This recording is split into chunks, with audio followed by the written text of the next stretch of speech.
ইলার মুখটা আজও উজ্জ্বল হয়ে আছে নিবাসের চোখে। চেকোস্লোভাকিয়ার সেই মন্ত্রমুগ্ধকর পরিবেশে প্রথম দেখা হয়েছিল তার সাথে 1985 সালের এক সন্ধ্যে। গাড়িটা হঠাৎ এসে ধাক্কা মেরেছিল একটি সাইকেলে। দেখে চালাতে পারেন না নাকি? সেই একটা ঝলক আজও সব স্মৃতিটুকুকে তরতাজা করে রেখে দিয়েছে নিবাসের বুকে, মনের প্রতিটি গহীন কোণে। কিছু দৃষ্টি এমন থাকে যাতে বিদ্ধ হতেও খুব ভালো লাগে। প্রতীক্ষিতের মতো এক রাস আশা নিয়ে প্রতীক্ষা করতেও দিব্যি লাগে।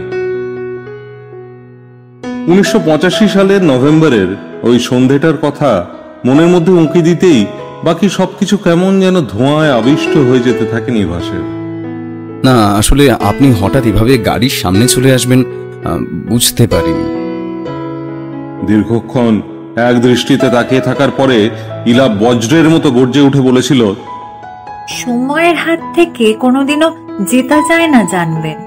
আজকে আপনার অথবা আমার কারুর সময়টা বোধহয় খুব ভালো ছিল, না হলে আমিও চাকার তলায় চলে আসতাম আর আপনি এতক্ষণে সেলের অভ্যন্তরে। কথাটা শেষ করেই বিদ্যুতের গতিতে কোথায় যেন উধাও হয়ে গেছিল ইলা। এরপরে আবার কবে তাকে দেখার সৌভাগ্য হতে পারে সেই নিয়েই ভেবে গেছিল নিভাস।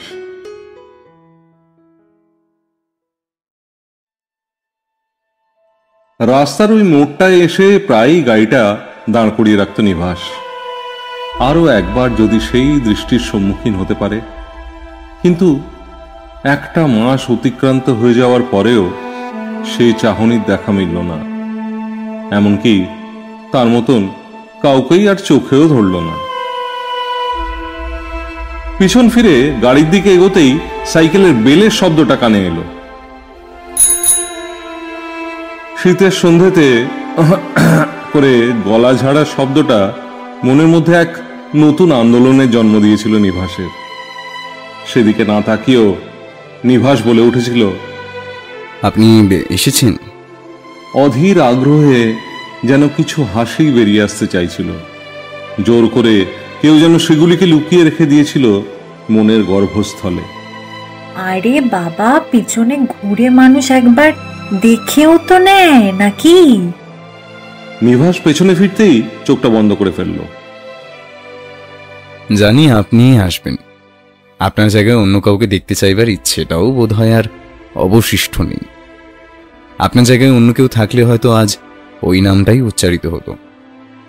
কিন্তু আমি জানতাম এই প্রতীক্ষা শুধু আমার একার নয়। তাহলে কি এবার আমি চোখটা খুলতে পারি? অর্ধনমিত চোখ দিয়ে ইলার দিকে তাকিয়ে থাকা ছাড়া আর কোনো কিছুই ভালো লাগছিল না নিভাসের। বরফের কণাগুলি শরীরের বেশ কিছুটা অংশকে আষ্টে পৃষ্ঠে জড়িয়ে ফেলছিল। অবাক দৃষ্টিতে উপভোগ করে যাওয়ার এক অদম্য ইচ্ছা লক্ষ্য করা যাচ্ছিল দুজনের দৃষ্টিতেই। ক্ষণিকের জন্য হলেও একে অপরের মধ্যে হারিয়ে যেতে চাইছিল। এই মুহূর্তগুলোই তো নিভাসকে আজও বাঁচিয়ে রেখেছে। বাকিটা তো ধোঁয়াশা, অর্ধনগ্ন কিছু স্মৃতির আলেখ্য ছাড়া আর কোনো কিছুরই অস্তিত্ব নেই। ওই শুনলে মা, আজও আমার সাথেই আছে প্রতিটি ক্ষণে, প্রতিটি মুহূর্তে। তোমাদের কাছে আর অস্তিত্ব নাই থাকতে পারে, কিন্তু আমার কাছে সে আজও এই মায়াবী নগরীর মতোই স্বচ্ছ। কোনো উৎকণ্ঠা নেই তাকে ঘিরে, কোনো ভয়ও কাজ করে না। শুধু একটা চাপা দীর্ঘশ্বাস হয়ে প্রতিটি মুহূর্তে আমাকে সজাগ করে দিয়ে যায়। এটা নিয়তি ছাড়া আর কি বলতে পারো? লিপিকা দেবী এগিয়ে এলেন। আমি তো তোর পর নই। নিজের গর্ভে 10 মাস 10 দিন রাখার পরে এই পৃথিবীর আলো দেখার সৌভাগ্য হয়েছিল তোর। মা। মাকে জড়িয়ে ধরল নিভাস। না, নেই মা। চোখের কোণে জড়ো হওয়া জলগুলি বিদগ্ধ তরলের মতো ডান গালের পার্শ্বদেশ অতিক্রম করে নিচের দিকে অগ্রসর হতে লাগলো। ফুঁপিয়ে উঠল শব্দগুলো। মায়ের আলিঙ্গনের ঘেরটা পেরোতে ইচ্ছে করছিল না নিভাসে। হ্যাঁ, বলবো সবটা, যা কাউকে বলিনি তা তোমায় বলবো। হয়তো তোমার ঋণে বাধা পড়েই আজ মুখ খুলব, কিন্তু কি বলবো মা, যা নিজেই বুঝতে পারিনি তা তোমায় কি করে বোঝাবো? কেন, কি এমন সেই অতীত যার কথা ভাবলেই তোর চোখ মুখের ভাষাই বদলে যায়? নিজের কেরিয়ারটা পর্যন্ত জলাঞ্জলি দিয়ে দিলি। ওখান থেকে ফেরার পরে এখানে কোথাও একটা চাকরিতে অব্দি জয়েন করলি না। আছে আছে, এর পেছনে মস্ত বড় কারণ আছে। আমি সে দেখছি সব সময়, আমি তার উপস্থিতি অনুভব করতে পারি। সে বলেছিল আমার ঘ্রাণ তাকে আমার কাছে টেনে নিয়ে আসবে। এই পৃথিবীতে ঈশ্বরের আগেও যদি আমাকে কারোর নিজের সাথে নিয়ে যাওয়ার ইচ্ছে থেকে থাকে, তবে সেটা তাঁরই। কথাগুলি শেষ করেই আবার হাঁফাতে লাগলো নিভাস। আহ, কি হচ্ছেটা কি? একটু শান্ত হ না। তোমার হাতটা এত ঠান্ডা লাগছে কেন মা? এছাড়া আমার কাছে এসে কোনোদিন তোমায় এভাবে জোর করতেও দেখিনি। চুপ করে বস দেখি আমার কাছে, তারপর এসব ছেড়ে তোর সেই ভয়ঙ্কর অভিজ্ঞতার কথা বল। আমি মন দিয়ে শুনতে চাই সেই কথাগুলো। মায়ের দিকে তাকাতেই হৃৎপিণ্ডটা জোরে জোরে স্পন্দিত হতে থাকলো নিভাসের। একটা দমকা হওয়ায় জানলার কপাটটা হঠাৎ খুলে আবার দুম শব্দ করে বন্ধ হয়ে গেল।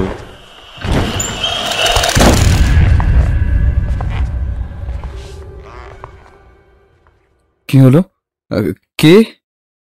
কেউ না নিভাস, আমি আর তুই ছাড়া এখানে কোনো তৃতীয় ব্যক্তি নেই।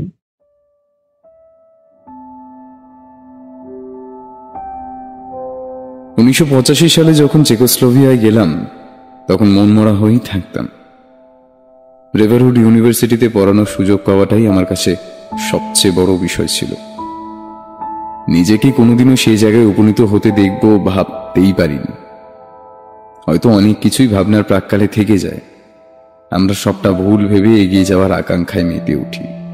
সবটা অস্বীকার করে এগিয়ে যাওয়ার একটা তাগিদ আমাকে ধাওয়া করে বেড়াচ্ছিল।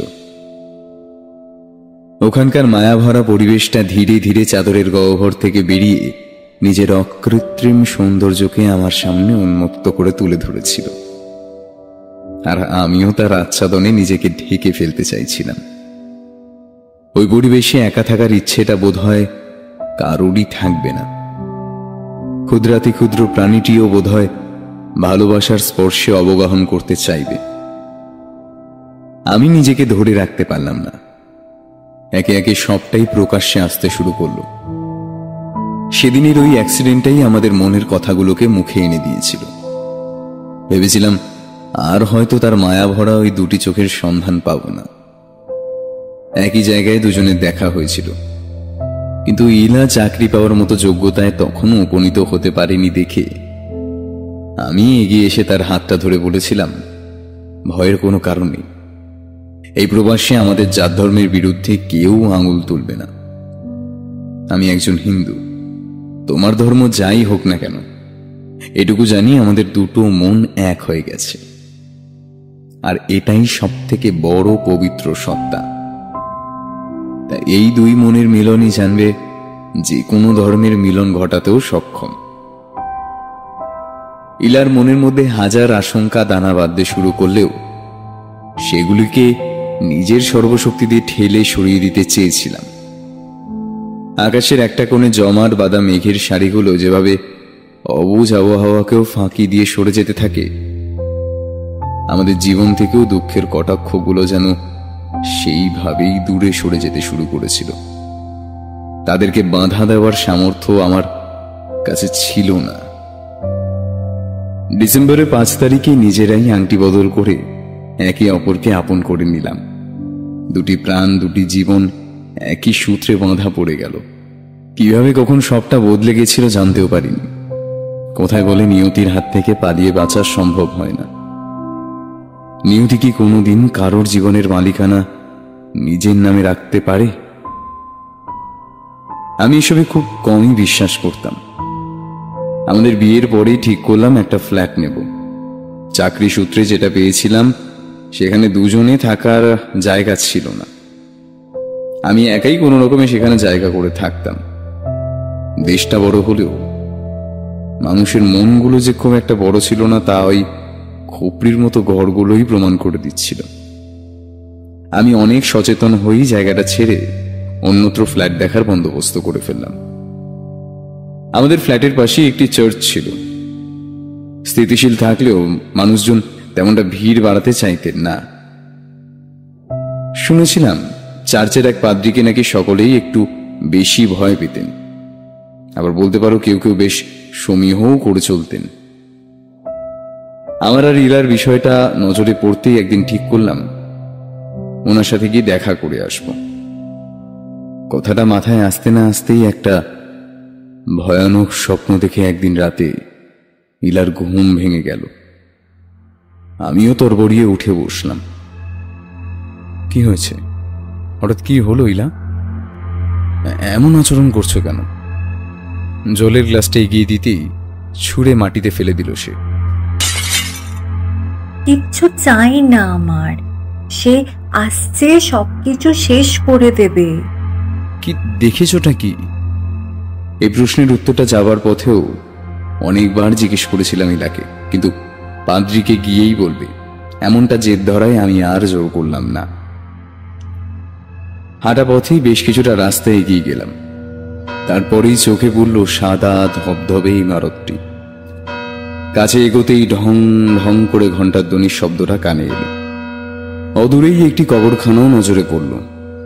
ওদিকে তাকাতেই ইলা কেমন যেন গা ঘেঁষে আমার দিকে আরো কিছুটা এগিয়ে এলো। কি হয়েছে ইলা? এটা তো সামান্য একটা কবরখানা, কিছুই তো নেই। এছাড়া চার্চের মতো পবিত্র জায়গায় এমন ভয় পাওয়ার কি কোনো কারণ আছে? তুমি আমার সাথেই তো আছো। না, আমরা তাড়াতাড়ি চার্চের দিকে এগিয়ে গেলেই বরং ভালো হবে। আমার শরীরটা ভালো লাগছে না নিভাস, কিরকম যেন গা বমি বমি করছে, খুব অস্বস্তি লাগছে আমার। ইয়েস, আপনাদেরকে কোনোভাবে সাহায্য করতে পারি? আমার নজরটা সেদিকে পড়তেই অবাক হয়ে কিছুক্ষণ তাকিয়ে রইলাম। প্রায় 7 ফুট উচ্চতার একটি মাঝবয়সী ভদ্রলোক আমাদের সামনেই দাঁড়িয়ে ছিলেন। আপনাদেরকেই জিজ্ঞাসা করছি, এখানে কি কোনো কাজে এসেছেন? ইলা ভয় আমার পিছনে সেধিয়ে গেল। আসলে স্যার আর্লটনের সাথে একবার দেখা করতে চাই। ওনাকে কি এখন পাওয়া যাবে? আসলে আমি একজনের কাছে ওনার সাথে দেখা করার সময়টা জানতে চেয়েছিলাম। উনি আমাকে এই সময়ের কথাই উল্লেখ করেছিলেন, তাই আর কি। আমার কথা শুনে লোকটি আরো কিছুটা এগিয়ে এলেন। আমার সাথে কি সকলে দেখা করার অভিপ্রায় নিয়ে এখানে আসেন, কিন্তু কিছুদিনের মধ্যেই যখন তাদের সব সত্যিটা তাদের সামনে তুলে ধরি তখনই গায়েব হয়ে যায়? এটি সঠিক কারণ কি আপনারা জানেন? লোকটির কথা আমাদের দুজনকেই অবাক করে দিল। ইলা এতক্ষণ চুপ করে দাঁড়িয়ে থাকলেও লোকটিকে দেখার পর মুখ খুলল। আমি একটা স্বপ্ন। লোকটি ইলার কাছে এগিয়ে এসে বললেন, যা দেখেছো সব সত্যি। তোমাদেরকে সেই নির্বাচন করেছে। আজকে তোমরা যার ছত্রছায়া এসে উপস্থিত হয়েছ, একদিন তাকেও এদের বিরুদ্ধে লড়তে হয়েছিল। নিজের অস্তিত্ব রক্ষার্থে হয়তো আজও এই অদৃশ্য লড়াই চলছে। আমি উদ্যত হলাম। আপনি এভাবে বলছেন কেন? আপনি তো ঈশ্বরে বিশ্বাস করেন, তাহলে কার কথা বলছেন? ঈশ্বরের চেয়ে শক্তিশালী কি কিছু আছে? তিনি তো সবকিছুর ঊর্ধ্বে বিরাজ করেন। তার শক্তির সাথে পাল্লা দিতে পেরেছে এমন কেউ এই পৃথিবীতে নেই। অন্ধকারের পথে কি আলাদা কোনো পাহারাদার থাকেন? লোকটি বললেন, হ্যাঁ, তিনি এই অন্ধকারের দুনিয়াকে নিজের হাতে রক্ষা করেন। ওনাকে ঈশ্বরের ও মানবজাতির পরম শত্রু বলা হয়ে থাকে। পবিত্র বাইবেলের কাছেও তিনি একজন অপরাধী, আর তার এই অপরাধের পথ সংকুচিত ও প্রসারিত হতে থাকে। তিনি নিজের ক্ষমতার দ্বারা ঈশ্বরের শক্তিকে এই পথের ছায়াও মারাতে দেব না। এই শক্তির তেজ রোধের ক্ষমতা আমাদের কারোর মধ্যেই নেই। আমরা অপারগ, আর এর সন্ধান তারাই পান যাদের তিনি নিজেই নির্বাচিত করেন। পাদ্রী আমাদেরকে চার্চের ভিতরে যেতে অনুরোধ করলেন। প্রার্থনা সমাপ্ত হয়ে যাওয়ায় প্রায় সকলেই চার্চ থেকে বেরিয়ে নিজের গন্তব্যের উদ্দেশ্যে চলে যেতে লাগলেন। কিছুটা এগোতেই দরজার কাছে পৌঁছলাম। তোমরা ভিতরে চলো, তারপরে সব বলছি। আমি ইলাকে নিয়ে ভেতরে গিয়ে বসলাম। কিছুক্ষণ বাদেই পাদ্রী আমাদের দিকে এগিয়ে এলেন। পবিত্র এন্ড্রিকে প্রণাম জানিয়ে আমাদের কাছে এসে বসলেন। ইলা আর আমাকে পাশাপাশি বসতে অনুরোধ করলেন। এরপর এটি বই আমাদের হাতে তুলে দিলেন। 606 নম্বর পৃষ্ঠাটি খোলো, সেখানেই তোমরা তোমাদের সব প্রশ্নের উত্তর পেয়ে যাবে। পাদ্রীর কথায় আমরা ওই পৃষ্ঠাটি খুঁজতে শুরু করলাম। গোটা বইটা তন্ন তন্ন করে খুঁজেও ওই পৃষ্ঠাটি উদ্ধার করতে পারলাম না, কারণ গোটা বইটিতে সেটির কোনো অস্তিত্বই নজরে পড়ল না। কিছুতেই খুঁজে বার করতে পারলাম না। পাদ্রীর মাথায় বিন্দু বিন্দু ঘাম জড়ো হলো। তিনি একটি দীর্ঘশ্বাস ফেলে বললেন, তাহলে যেটা ভয় পেয়েছিলাম সেটাই হতে চলেছে। পৃথিবীর যে কোনো কোণা থেকেই সে তোমাদেরকে খুঁজে বার করতে প্রস্তুত। আমার হাতে আর কিছুই নেই। শয়তান যখন নিজের পরিচয় লুকিয়ে ফেলে তখন বুঝতে হবে তার আভাস আসন্ন। খুব তাড়াতাড়ি সে নিজের অস্তিত্বের পরিচয় দেবে, হয়তো আরো জোরালো ভাবেই। আমি জিজ্ঞাসা করলাম, এই বইয়ের পাতাটি উধাও হয়ে গেল কিভাবে? আর এখানে এমন কি ছিল যা শয়তানের অস্তিত্বের কথা প্রমাণ করে? পাদ্রী বলেন, আছে। 606 নম্বর পবিত্র বাইবেল অনুযায়ী শয়তানের উপজেয় সংখ্যা হিসেবে মনোনীত হয়। এই সংখ্যার উদ্দেশ্য অনর্থ। এই কারণে এটিকে শয়তানের প্রিয় সংখ্যাও হিসেবে গণ্য করা হয়ে থাকে। বইয়ের ওই নির্দিষ্ট পাতাটিতে যে চিহ্নটি অঙ্কিত ছিল সেটির সাথে আপনার স্ত্রীর শরীরে উদিত প্রতিরূপটি হুবহু মিলে যায়। এই চিহ্নটি শয়তানের অস্তিত্বের কথা প্রমাণ করে। সে যাকে নির্বাচন করে তার শরীরে এই চিহ্নটি দেখতে পাওয়া যায়। এটিও একটি সংকেত বলতে পারেন। আপনার স্ত্রীর শরীরে যা আছে তার বিপদের বিষয়টি নিশ্চিত করতেই হয়তো শয়তান জানান দিচ্ছেন তাকে তার প্রয়োজন। আপনার স্ত্রী এক মাধ্যম মাত্র, ওনার সাথে শয়তানের কোনো সম্পর্ক নেই। এই কারণেই ওই চিহ্নটির প্রয়োগ করেছে সে। পাদ্রীর কথা শুনে আমি চমকে উঠলাম। ইলার দিকে সরাসরি দৃষ্টি নিবদ্ধ করে জিজ্ঞাসা করলাম, তোমার শরীরে কে আছে ইলা? কি বা থাকতে পারে? তোমার কি আগে থেকেই এমনটা অনুভূত হতো? ইলার চোখটা ছলছল করে উঠল। সে বলল, আমি প্রেগনেন্ট নিভাস। 3 দিন আগে থেকেই জানতে পেরেছি। ইলার কথাটা শেষ হতেই পাদ্রী বললেন, আর ঠিক সেদিনই তুমি শয়তানের প্রথম আভাস পেয়েছো, তাই তো? ইলা বলল, হ্যাঁ ফাদার, আপনি ঠিকই ধরেছেন। সেদিনকেই আমি প্রথমবারের জন্য তার উপস্থিতির কথা জানতে পেরেছিলাম। পাদ্রী বললেন, আমার এতদিনের অভিজ্ঞতা তা বুঝতে সহায়তা করেছে। তোমার শরীরে যে চিহ্নটি রয়েছে সেটি এটিরই প্রতীক। সে তোমার সন্তানকে নিজের সাথে নিয়ে যেতে চায়, আর সেটা যে কোনো প্রকারে, যে কোনো রূপেই ঘটানোর চেষ্টা করবে সে পারে না এমন কিছুই নেই। তোমাদেরকে এখন অনেক বেশি মাত্রায় সাবধানে থাকতে হবে। আর একটা কথা, অপরিচিতদের সাথে পরিচিতি বাড়ানোর কোনো প্রয়োজন নেই, এতে বিপদ আরো বাড়তে পারে। তার চেয়ে ভালো তুমি নিজের সুরক্ষার বিষয়টি ভাবো। আমি জানি না এর পরিণতি কি, তবে যতটা সাবধান করার প্রয়োজন ছিল ততটুকুই করলাম। বাকিটা ঈশ্বরের হাতে। উনি তোমায় ঠিকই রক্ষা করবেন। এটুকু বলেই তিনি সেদিন আমাদের বিদায় জানালেন।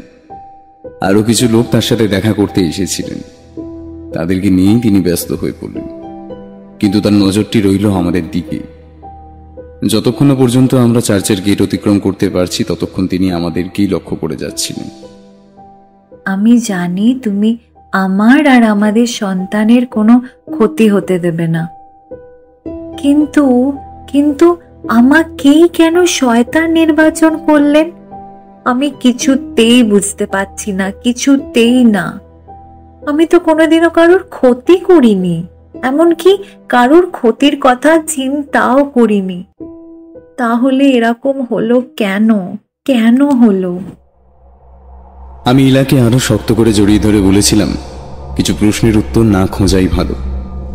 কিছু প্রশ্ন অজানা আলোড়নের সৃষ্টি করে আমাদের জীবনে। কিছু বিষয়ের থেকে দূরেও পালিয়ে যাওয়া যায় না। কেন হলো, কিসের জন্য হলো, এসবের থেকে দূরে পালানো যখন সম্ভব নয়, তখন এর থেকে মুক্তির উপায় খুঁজে বার করাটাই উচিত হবে। এসো আমরা ঘরে যাই, আর রইল বাকি আগামীর কথা। তাহলে যে রূপেই সে আসুক না কেন, আমি তার আর তোমার মাঝখানে ঢাল হয়ে দাঁড়িয়ে থাকব, কথা দিলাম।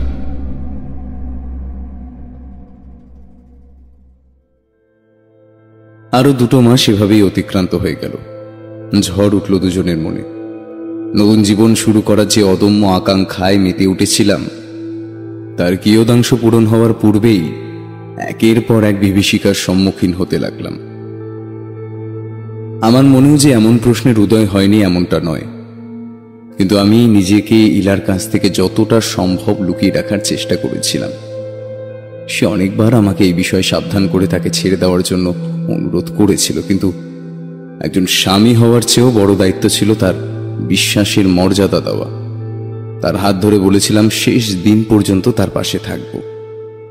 স্বামীর চেয়েও বড় দায়িত্ব যদি কিছু থাকে তা হলো বন্ধু, এক বিশ্বস্ত বন্ধু, যার অভাবটা একটা সময়ের পরে আমাদের সকলকেই কম বেশি কুড়ে কুড়ে খায়। মনে হয় নিজের মানুষটা পাশে থেকেও নেই। শরীরটা আমার কাছে ছিল মন্দিরের মতো। ওর শরীরটা যতবার স্পর্শ করার সৌভাগ্য হতো, ততবার নিজেকে আরো পবিত্র মনে হতো। সেই ঋণ শুধু পাশে থেকে শোধ করা যেত না, আরো অনেক কিছুর বিনিময়ে তা শোধ করতে হতো। আমার কাছে ইলার অস্তিত্ব ছিল এই সব কিছুর উপরে। ওকে বুকের মধ্যে শক্ত করে ধরে রাখতাম আর বলতাম, ক্ষণিকের এই অন্ধকার ঠিক কেটে যাবে, আমি কাটিয়ে দেব। তার জন্য যদি এই অন্ধকারের গহ্বরে আমাকে হারিয়ে যেতে হয়, তাহলে তাই সই। কথাটা শুনলেই আমার মুখটা হাত দিয়ে চেপে ধরত ইলা। না, কোনো দিনও না।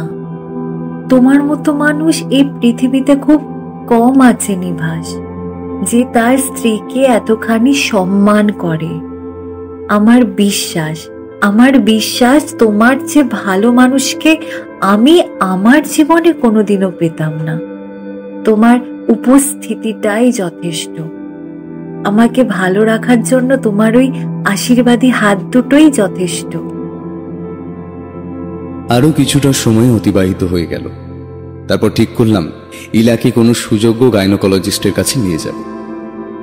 ভারতবর্ষের চিকিৎসা ব্যবস্থার চেয়ে পাশ্চাত্য অনেকখানি এগিয়ে ছিল, তাই ডাক্তারের খোঁজ পেতেই তেমন অসুবিধা হলো না। খবরটি পেলাম এক অজ্ঞাত পরিচয় মহিলার থেকে। সত্যই আমার পাশের ফ্ল্যাটে ডেরা জমিয়ে বসেছিলেন। কবে এলেন সেটাও টের পাইনি। একদিন হঠাৎ আমাদের দরজার বেলটা বেজে উঠল। দরজার বেলটা শুনতেই মাথায় এমন সব নানা নাচগুমি চিন্তায় সে ভিড় করতে শুরু করলো। ইলার দিকে তাকাতেই শুনলাম, যাও না, খোলো, কেই বা আসবে? এমন তো নয় যে শয়তান এসে দাঁড়িয়েছে। ওর কথাটা শুনে এক ঝলক স্থির দৃষ্টিতে ওর দিকে তাকিয়ে রইলাম। কথাটা কানে আসতেই মনে হলো যদি এটা সত্যি হয়, আর যদি সত্যি নাও হয়, তবে এমন অসময়ে কেই বা আসবে? পাদ্রী এমনিতেই অজ্ঞাত পরিচয় লোকজনের থেকে একটু দূরে থাকবারই পরামর্শ দিয়েছিলেন, কিন্তু এসব না ভেবে এগিয়ে গেলাম সেদিকে। দরজাটা খুলতেই লক্ষ্য করলাম একটি বাচ্চা দাঁড়িয়ে রয়েছে। পরনে লাল রঙের একটি কোট আর ঘিয়ে রঙের প্যান্ট, দেখতেও চমৎকার। ফর্সা টুকটুকে গায়ের রঙের সাথে গোলাপি ঠোঁট দুটো দিব্যি মানিয়েছিল। হাঁ করে তার দিকে কিছুক্ষণ তাকিয়ে থাকতে ইচ্ছে করছিল। মনে হলো আমাদের সন্তানও কি তবে এতটাই মিষ্টি হবে? ছেলেটি আমার দিকে একটি ফুলের বুকে এগিয়ে দিয়ে বলল, গুড মর্নিং, এটা আপনার জন্য। আপনার স্ত্রী খুব মিষ্টি, ওনাকে আমার খুব ভালো লাগে। আগের দিন উনি আমাকে একটা চকলেট দিয়েছিলেন, তাই আজকে আমি ওনার জন্য এটা নিয়ে এসেছি। আমি হতবাক হয়ে গেলাম। ইলা আবার কবে এই ছেলেটিকে চকলেট দিয়েছিল? সে তো আমার সাথেই ছিল, আর তাছাড়া এই কদিন আমরা কেউই বাড়ির বাইরেও বেরোইনি। তাহলে ওকে কিছু না বলে ইলাকেই ডাকলাম। এদিকে একবার এসো তো। হ্যাঁ যাই। কি হয়েছে, ডাকছো কেন? আচ্ছা, একে চেনো নাকি তুমি? ওকে নাকি তুমি দুদিন আগে চকলেট খেতে দিয়েছিলে? ইলা বাচ্চাটির মুখের দিকে হাঁ করে চেয়ে থাকার পরে বলল, না, আমি তো তোমার সাথেই ছিলাম। এছাড়া এখানে কতদিনই বা এসেছি যে এখানকার মানুষজনকে এত কাছ থেকে চিনতে পারবো। তার জন্য তো যথেষ্ট সময়ের প্রয়োজন হয়, তাই নয় কি? কিছুক্ষণ বাদেই একজন মাঝবয়সী সুন্দরী মহিলা আমাদের দিকে এগিয়ে এলেন। ও রিয়স, তুমি আবার এদিকে এসেছো? তোমায় কতবার বারণ করেছি না আমাকে না জানিয়ে এদিকে না আসতে? তুমি কিছুতেই আমার কথা শোনো না। খুব বকবো কিন্তু এবার আমি। মহিলাটি বাচ্চা ছেলেটির হাত থেকে ফুলটা কেড়ে নিতে যাচ্ছিলেন। হঠাৎ ইলা বলে উঠল, এ কি করছেন? অত সুন্দর ফুলগুলো এভাবে ওর হাত থেকে কেড়ে নিচ্ছেন কেন? বাচ্চা মানুষ, ওর ভুল হয়ে যেতেই পারে। না হয় ভালোবেসেই দিতে এসেছে। আমার নিতে কোনো আপত্তি নেই।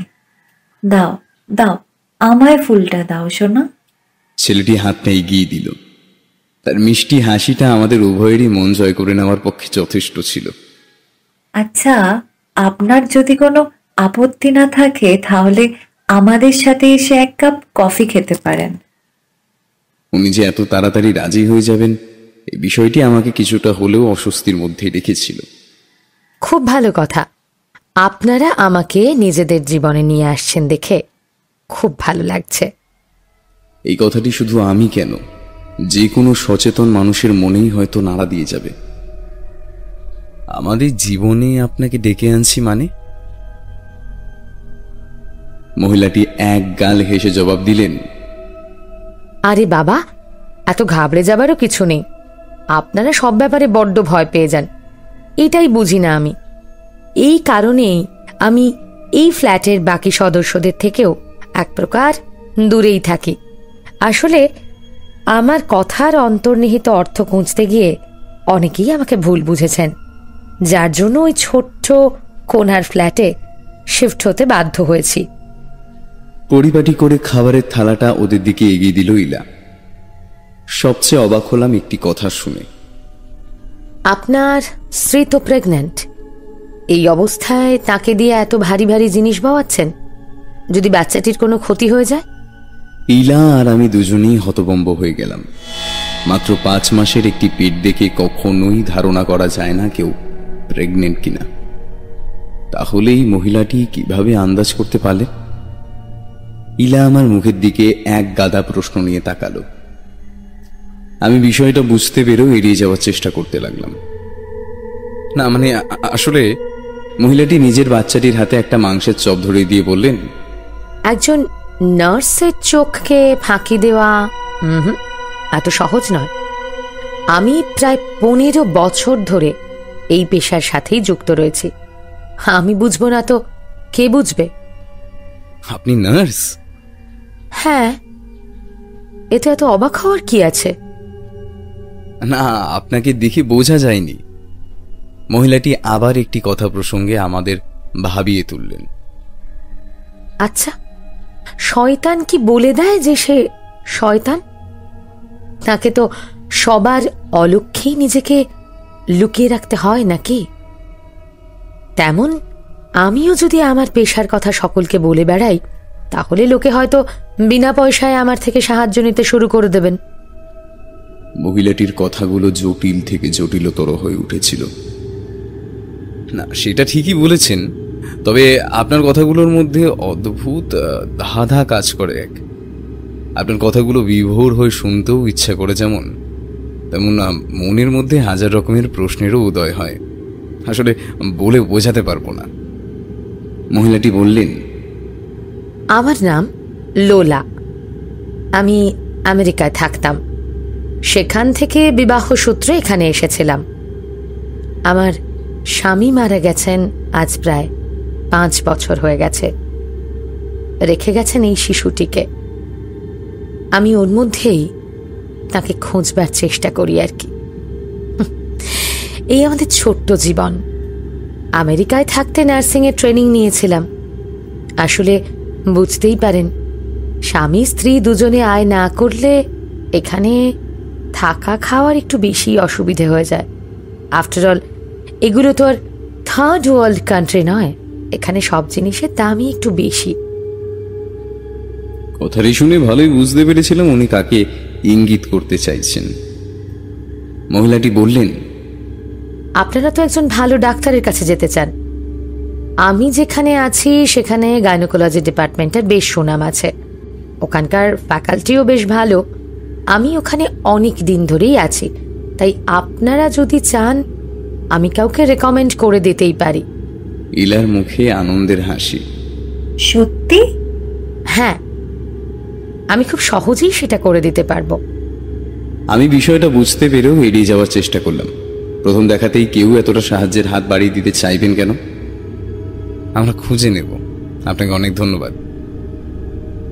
ইলা আমার দিকে কটমট করে তাকিয়ে বলল, না লোলা, আপনি আমাদেরকে জানিয়ে দেবেন কার সাথে যোগাযোগ করতে হবে, আমি সেটাই করব। তাতে আফটার অল আমাদেরই উপকার হবে। এখানে তো তেমন কেউই নেই যে আমাদের জন্য ভাববে, শুধু আমি আর নিভাস।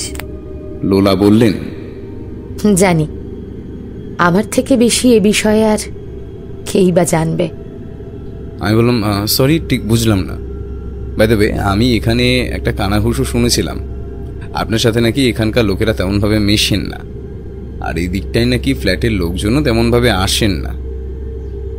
লোলা একটু গম্ভীর কণ্ঠে বললেন, দেখুন, আমরা প্রত্যেকেই আলাদা আলাদা পার্সপেক্টিভ থেকে পুরো বিষয়গুলোকে দেখি।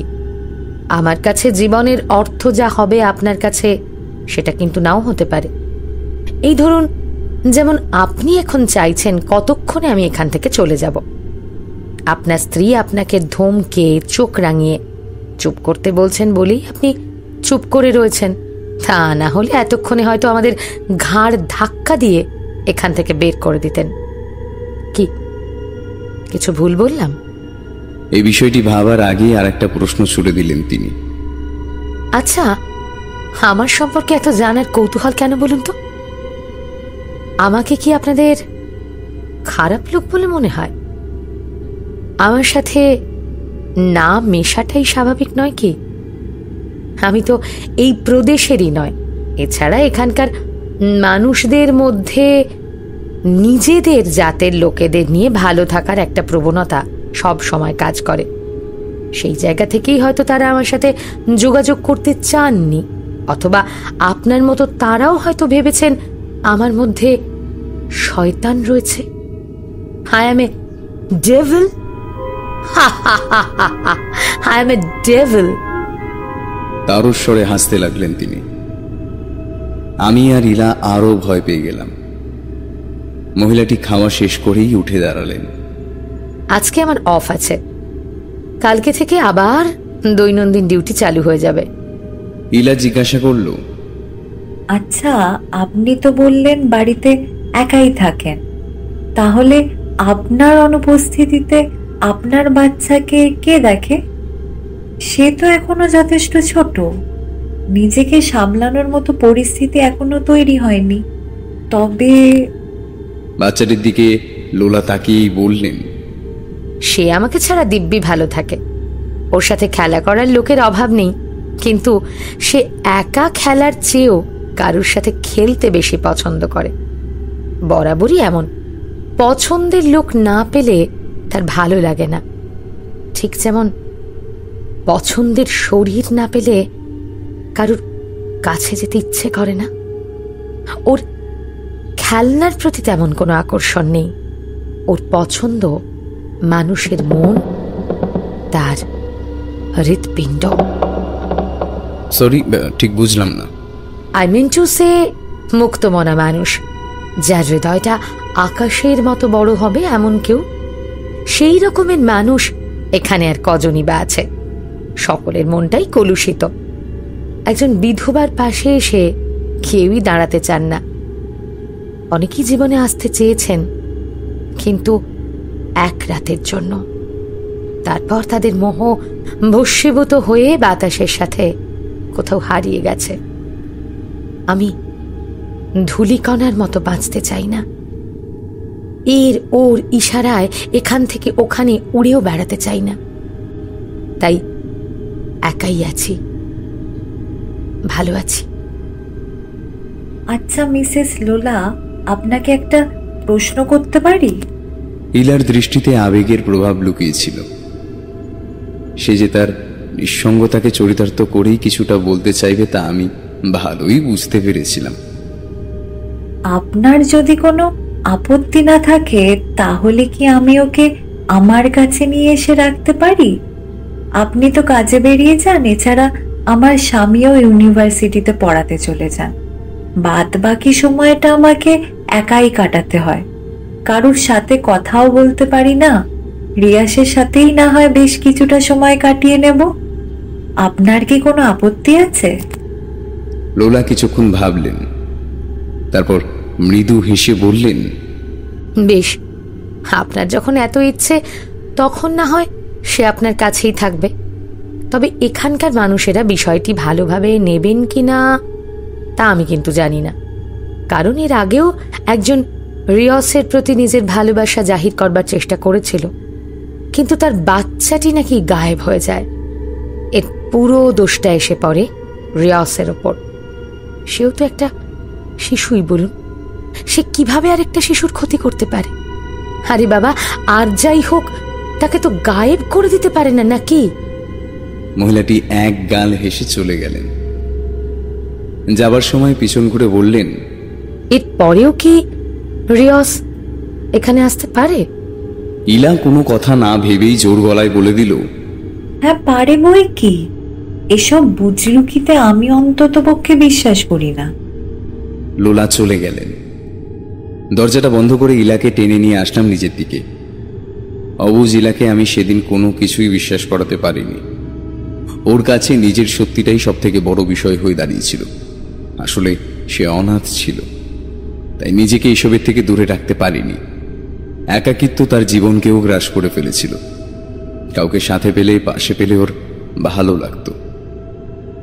আমিও ওর আবেগকে ছোট করতে পারলাম না। চোখের জলটা মুছিয়ে কাছে টেনে নিয়েছিলাম। ভেবেছিলাম যখন সাথেই আছি তখন ওর কোনো বিপদ হতেই দেব না। তবে যেটুকু সময় বাইরে থাকবো, তখন যদি কিছু ঘটে যায়, এই ভয়টা মনকে আন্দোলিত করতে লাগলো।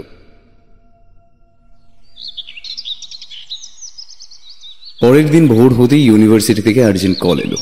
আমিও বেরিয়ে গেলাম। জীবনে প্রথমবার এমন একটা বিষয়ের জন্য দোষী সাব্যস্ত হলাম যে দোষ আমি করিনি। আপনাকে সাসপেন্ড করা হচ্ছে নিভাস।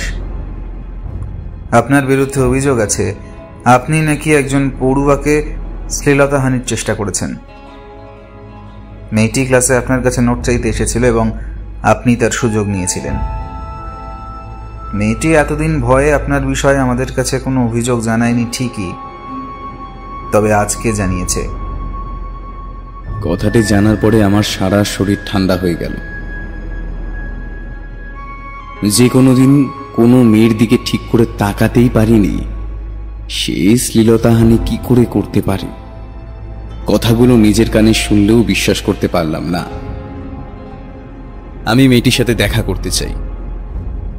বেশ, তাহলে চলুন। মেয়েটি হয়তো এখনো ক্লাসেই আছে। ওর সাথে সরাসরি কথা বললেই আপনি বোধহয় সত্যিটা স্বীকার করতে বাধ্য হবেন। যেহেতু আপনি একজন সিনিয়র টিচার, তাই সকলের সামনে আপনাকে অপদস্থ করতে চাইনি। প্রিন্সিপাল জর্নার্ড সাহেবের সাথে ইউনিভার্সিটির 3 তলার দিকে সিঁড়ি পেরিয়ে এগোতে লাগলাম। সেদিন আমার শরীরে এক আলাদা বল কাজ করছিল। নিজেকে সঠিক প্রমাণ করতে পারাটাই তখন আমার কাছে সবচেয়ে জরুরি হয়ে দাঁড়িয়েছিল। ক্লাসের কাছে পৌঁছলাম। বাইরেই দাঁড়িয়ে রইলাম।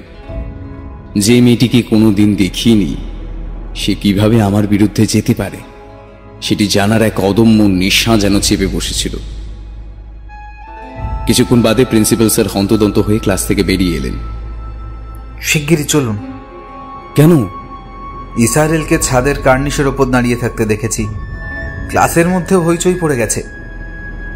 চলুন, আমাদের সকলকে সেদিকে এগোতে হবে। যেভাবেই হোক ওকে বাঁচাতে হবে। আজ যদি কিছু হয় ওর, তাহলে আপনাকে পুলিশের হাতে ধরিয়ে দিতে আমি বাধ্য হব মিস্টার নিভাস। আমার মাথায় রক্ত চলে গেল।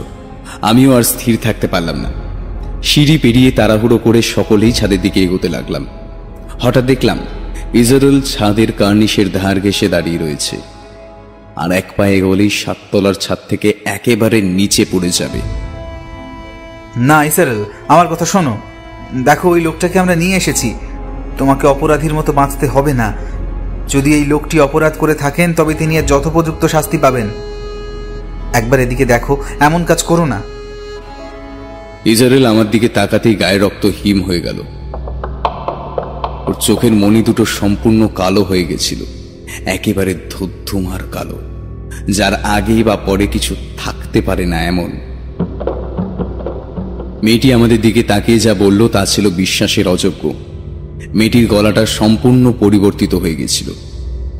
মনে হচ্ছিল একজনের মধ্যে হাজার মানুষের অবস্থান রয়েছে এমন।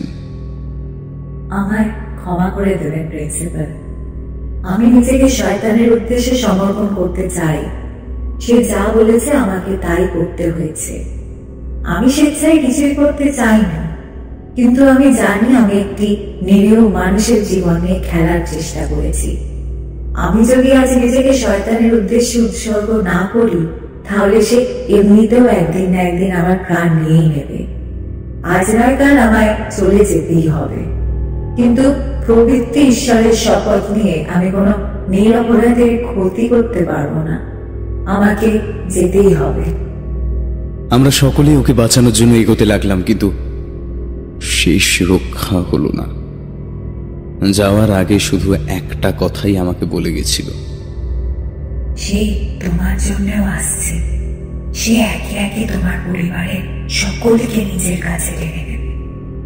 আজকে আমার এই বলিদান হয়তো ক্ষণিকের স্বস্তি প্রয়োগে সক্ষম হবে, কিন্তু এটিকেই শেষ ভেবো না। কথাটি বলেই একটা সজোরে চিৎকার করে সে নিজের হাতটা আমার হাতের থেকে ছাড়িয়ে নিল। হাওয়ার বেগের সাথে দেহটি নিচের দিকে ধাবিত হতে থাকলো। দ্রুততার সাথে নিচের দিকে অগ্রসর হতে থাকলো তার দেহটি। এরপর সজোরে একটি শব্দ শুনতে পেলাম। এটি গাড়ির উপরের অংশের কাজ ভেঙে মেয়েটি গাড়ির ভিতরে ঢুকে গেল। গাড়ির উপরের অংশের সমস্ত কাজগুলো তার সারা শরীরে বিঁধে গেছিল। রক্তাক্ত শরীরটা কাঁপতে থাকলো। আমার দিকে তাকিয়ে ইশারায় কিছু একটা বলার চেষ্টা করতে লাগলো ইসরায়েল, কিন্তু কিছুই বুঝতে পারলাম না। ওর মৃত্যু আমাদের সকলকেই স্থবির করে দিয়েছিল। আমি কিছু বোঝার আগে সকলে আমায় মারতে উদ্যত হলো। আমি কোনো রকমে নিজের প্রাণ বাঁচিয়ে সেদিন পালাতে সক্ষম হয়েছিলাম। এরপর রাস্তায় হঠাৎ প্রিন্সিপালের কল এলো।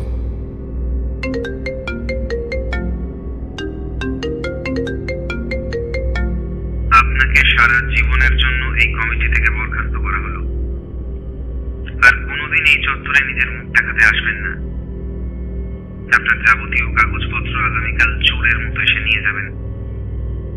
ইউনিভার্সিটির রেপুটেশনের জন্য আমি পুলিশকে কমপ্লেন করছি না, কিন্তু আপনার বাকি থেকে যাওয়া টাকাগুলো কমিটি চিরতরে বাজেয়াপ্ত করলো। একটা টাকাও আপনি আর পাবেন না। সরি, কিন্তু উই আর হেল্পলেস। আপনার মতো একজন কোল্ড ব্লাডেড মার্ডারারকে এখানে থাকতে দেওয়া যায় না।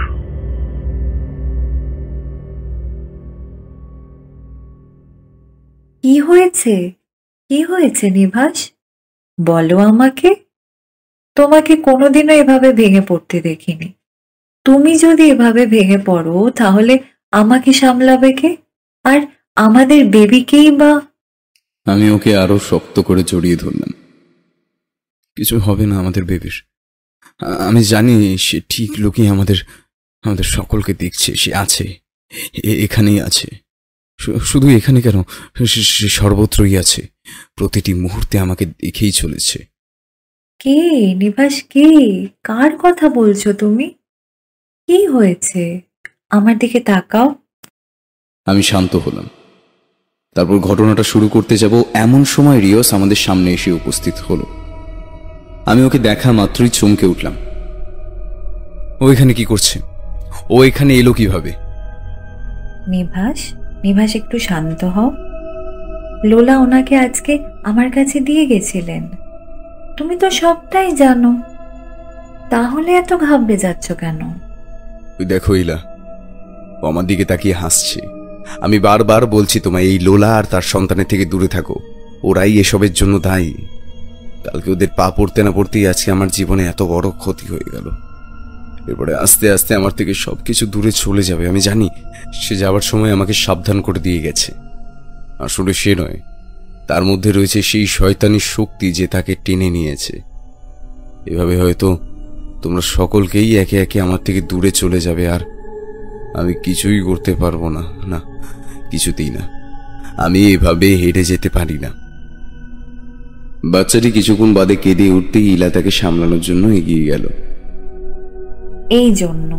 এই জন্য তোমাকে উত্তেজিত হতে বারণ করি নিবাস। দিলে তো বাচ্চাটাকে কাঁদিয়ে। আমি তার সাথে কিছুটা ভালো সময় অতিবাহিত করার জন্য তাকে নিজের কাছে নিয়ে এসেছিলাম, আর তুমি সেই ওর চোখে জল এনে দিলে। হঠাৎ দরজার বেলটা বেজে উঠল। ইলা এগিয়ে গেল। একটি কণ্ঠস্বর শুনতে পেলাম। আচ্ছা, আমি আজকে হসপিটাল থেকে একটু তাড়াতাড়ি ফিরে গেছি। রিয়সকে ডেকে দিন না প্লিজ, ওর খাওয়ার সময় হয়ে গেছে। আন্দাজ করতে পারলাম লোলা এসেছেন। আমার বুকটা ছ্যাত করে উঠল। আজ এত তাড়াতাড়ি তার ছুটি হয়ে গেল কি করে? মনের মধ্যে আবার এক আতঙ্ক ভিড় করে এলো। লোলা মুখটা বাড়ালেন। আমি জানলার দিকটায় ঘেঁষে দাঁড়িয়ে রইলাম। আরে, মিস্টার নিবাসকে দেখছি না যে? ওনাকে আসলে একটা কথা বলার ছিল। আমি চুপ করে দাঁড়িয়ে রইলাম। লোলা যে আমাকে খুঁজছিলেন এই বিষয়টি জানার পরেও মুখ খুললাম না। ইলা আমার দিকে এগিয়ে এলো, দুটো হাত ধরে জোর করে লোলার দিকে নিয়ে গেল। আর বলবেন না, আজকে ইউনিভার্সিটি থেকে ফেরার পর থেকেই কেমন একটা অদ্ভুত আচরণ করতে শুরু করেছে, ঠিক বুঝতেই পারছি না। লোলা ইলার মুখের দিকে কিছুক্ষণ তাকিয়ে থাকার পর হঠাৎ আমার দিকে ঘুরে বললেন, আপনি বুঝি ওই কথাটি লুকিয়ে গেছেন? আমার বুকের ভিতরটা হালকা হয়ে গেল। মানে লোলা বললেন, ইলা আসলে আজকে হসপিটাল থেকে আসার পথে একটা হট্টগোল দেখছিলাম। ঠিক বুঝতে পারলাম না যে কি নিয়ে হচ্ছিল, তবে এটুকু আন্দাজ করতে পেরেছি যে কেউ আত্মহত্যা করেছেন। আর আমি যদি খুব ভুল না হই তাহলে ওই ইউনিভার্সিটিতেই ঘটেছে যেখানে আপনার হাজব্যান্ড কর্মরত। আমার মনে হলো যেন ওরাই ইউনিভার্সিটি সম্পর্কে আলোচনাটা করছিল। আমার ভাষা হারিয়ে গেল। ওই মহিলাটির পক্ষে কখনোই ওই পথ ধরে আসা সম্ভব নয়, কারণ ওনার হসপিটালের রাস্তাটাই আলাদা। এই মহিলাটি কিভাবে আমার মনের সব কথাগুলো জানতে পেরে যাচ্ছেন, আর সব কথাগুলিকে ইলার সামনে অকপটে ব্যক্ত করে দিচ্ছেন। আমি তো ইলার চোখে এবার খারাপ স্বামী হিসেবে পরিগণিত হব। মহিলাটি কি ইচ্ছে করেই এরকম করতে চাইছেন, নাকি ওনার কোনো বিশেষ উদ্দেশ্য রয়েছে? আমাকে লোলার দিকে এগিয়ে যেতে দেখে এরা একটু ঘাবড়ে গেল। লোলা হ্যান্ডব্যাগ থেকে একটি ভিজিটিং কার্ড বের করে দিয়ে বললেন, মিসেস ইলা, আপনি এটা রাখুন। ডক্টর বিশ্বাসের সাথে আপনার একটা অ্যাপয়েন্টমেন্ট ফিক্সড করে দিয়েছে। আমাদের হসপিটালে সদ্যই জয়েন করেছেন তিনি। আপনারা বাঙালি, ভাবলাম বাঙালি কোনো ডাক্তার পেলে আপনারাও স্বচ্ছন্দ অনুভব করবেন। এই নিন কার্ডটা। ইলা কার্ডটা নিয়ে নিল। অনেক ধন্যবাদ আপনাকে, অনেক ধন্যবাদ। ভালোই করেছেন। আমিও এই বিষয়টিকে আর ফেলে রাখতে চাইছি না। কখন কি বিপদ হয়ে যায়। ইলার দিকে তাকিয়ে রিয়স মৃদু হাসল, তারপর লোলার সাথে নিজেদের ফ্ল্যাটের দিকে এগিয়ে গেল। ইলা আমার দিকে এগিয়ে এসে বলল, উনি যা বলেছিলেন সেগুলো সত্যি সত্যি ঘটেছে? ঘটেছে বললে ভুল হবে, সবটাই আমার সামনে ঘটেছে। আমি নিজের চোখের সামনে ইসরায়েলকে 7 তলা থেকে নিচে পড়তে দেখেছি। এমনকি আমি তাকে বাঁচানোর জন্য আপ্রাণ চেষ্টাও করেছিলাম, কিন্তু সে আমার হাতটা সজোরে ছাড়িয়ে নেয় আর নিচের দিকে এগিয়ে যেতে থাকে তার দেহটি। একটি বড় গাড়ির কাচের উপরে পড়ে সবটা চূর্ণ বিচূর্ণ হয়ে যায়। মেয়েটি সারা শরীর ক্ষত বিক্ষত হয়ে যায়, কিন্তু শেষ নিঃশ্বাস ত্যাগ করার আগের মুহূর্ত পর্যন্ত মেয়েটি আমার দিকেই তাকিয়েছিল আর এমন কিছু কথা বলে গেছে যা আমাদের ভবিষ্যতের সাথে অঙ্গাঙ্গিভাবে জড়িত। সেদিন ইলা আমার গালে সজোরে একটা চড় মেরেছিল। লজ্জা করে না তোমার? সেই থেকে একটা কাপুরুষের মতো কথা বলে চলেছ। তুমি না একজন পুরুষ মানুষ? তোমার কি শুধু নিজের কথা ভাবতেই ভালো লাগে? আর আমাকে একবারও জিজ্ঞাসা করেছ আমার কি প্রয়োজন, আমি কি চাই? না, করনি। আমি এখান থেকে কোথাও যাব না, কিছুতেই না। যাই হয়ে যাক, এখানেই থাকবো। দেখি কোন শয়তান কি করতে পারে। জীবনে এরকম অনেক কঠিন সময় আসবেই, তা বলে হেরে গিয়ে লুকিয়ে পড়লেই সবকিছুর থেকে নিস্তার পাওয়া যাবে না। নিজের করাটা এবার আমাদের বন্ধ করতেই হবে নিভাস। যে আসছে তার কথাটাই ভাবতে হবে। সেদিনের ওই চরটা চর ছিল না, ছিল বড় শিক্ষা। ওটা না পেলে হয়তো আমার চেতনা ফিরেই আসতো না। সেদিন রাতে লোলার দেওয়া এই কার্ডটা খুব মন দিয়ে দেখতে লাগলাম। এগুলোর মধ্যে কোনো যোগসূত্র আছে কিনা সেটাই জানবার আগ্রহটা আরো বেড়ে গেল, কিন্তু কিছুই উদ্ধার করতে পারলাম না। কখন চোখটা লেগে গেছিল বুঝতেই পারিনি।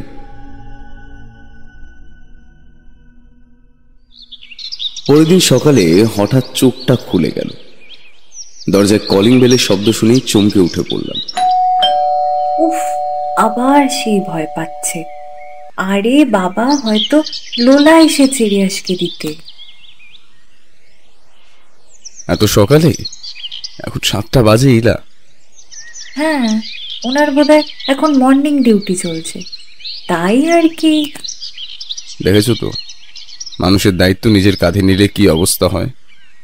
এবার ঠেলা সামলাও। আর কিছুদিন বাদেই তো সারা রাত জেগে ন্যাপি বদলাতে হবে, তখন পারবে তো? সেটা আলাদা ব্যাপার। কেন? ওটা নিজের সন্তান বলে? উফ, তোমার সাথে তর্কে পেরে ওঠা যাবে না ইলা, কোনো দিনই পারিনি। ঠিক আছে, নাও সরো দেখি। কতক্ষণ ধরে ওরা দরজায় দাঁড়িয়ে রয়েছে। ইস, কি ভাবছেন কে জানে। ইলা আমার পাটা সরিয়ে এগিয়ে গেল দরজার দিকে। আরে রিয়াস, তুমি আজকে একাই চলে এসেছো? মা কোথায়? রিয়স আধো আধো কণ্ঠে বলল, মা তো বেরিয়ে গেছে কাজে, আমাকে এদিকে দিয়ে গেল, বলল তোমাকে ডাকতে। আচ্ছা বাবা, আচ্ছা, নাও এবার ভেতরে এসো। বাইরে খুব ঠান্ডা পড়েছে, এই অবস্থায় বাইরে দাঁড়িয়ে থাকাটাও ঠিক না। আমি সময়ের অপেক্ষা করতে লাগলাম। সারাদিন দেখলাম সে ইলার পিছন পিছন ঘুরেই বেড়াচ্ছে। আমার সাথে খেতে বসলো, একটি খাবারও হাজার সাদাসাদির পরেও মুখে তুলল না। সারাদিন না খেয়ে দিব্যি কাটিয়ে দিল। ইলার কাছে থাকলেও ওর পেটে থাকা বাচ্চাটির দিকে এক দৃষ্টে তাকিয়ে নানান ইশারা করতে লাগলো।